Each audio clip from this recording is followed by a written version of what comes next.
لاین قهوه 70 عربیکا برشته‌کاری آریانیک. یه سری کار ما داریم انجام میدیم در این کارگاه. یه سری جوون دور هم جمع شدن که حتما نیاز مزیت‌های رقابتی این محصول رو بدونید، به خصوص کافه‌دارای عزیز.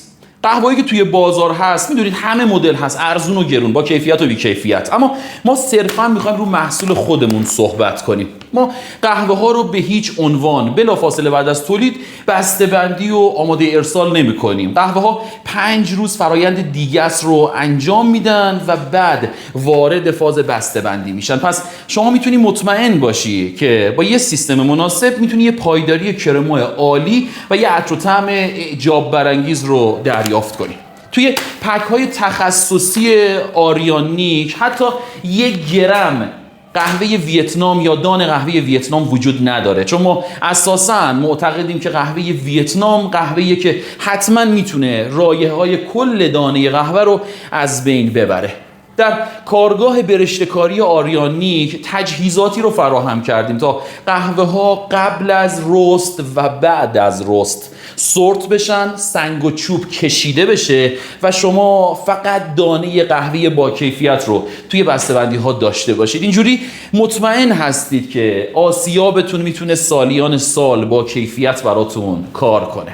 در برشته‌کاری آریانیک ما ضمانت مرجوعی داریم، یعنی حتی اگر شما بسته رو باز کردید، نصفش رو مصرف کردید و الباقی باب دلتون نبود، به قدری به این محصول مطمئن هستیم که بسته نصفه رو هم حتی از شما با افتخار مرجوع میکنیم و ازتون عذرخواهی میکنیم.